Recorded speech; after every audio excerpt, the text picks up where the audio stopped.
simula ngayong araw ay pwede nang kumuha mga pasahero kumuha ng pasahero ang kumpanyang GrabCar sa NAIA. Narito report ni Jay Sabale. Maglalagay na ang GrabCar ng booth sa Bay 7 at Bay 8 ng NAIA Terminal 3 arrival area.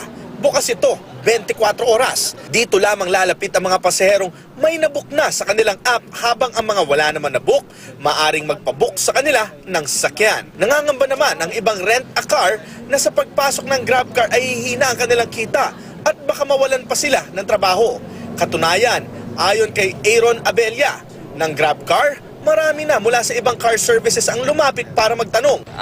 Fare niya po, puro fixed rate po siya. So malalaman kaagad natin kung ano yung babayaran natin. Ang pinopromote po namin dito yung safety po ng pasahero. Samantala, nasaksihan naman namin ang isang illegal na transaksyon sa arrival area. Sinalubong ng isang lalaking nakauniforme, may ID at may sukbit na radyo ang isang pasahero at inalok ng sasakyan. Pero hindi kumagat ang pasahero. Sinisingil kami ng 6:30. So, papuntang Makati. Pumunta kami dito for 40 lang pala talaga.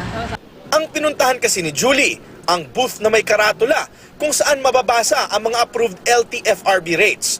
Para maiwasan ng mga pasahero ang nag-overpricing, huwag tangkilikin ang mga taong sasalubong sa arrival area at mag-aalok ng sasakyan. Huwag din paniwalaan ng papel na nakalaminate at may nakasulat na rate. Puntahan ang mga booth na may karatula kung saan nakalista ang LTFRB rate o di kaya gumamit na lamang ng mga app tulad ng GrabCar. Jay Sabale, GMA News.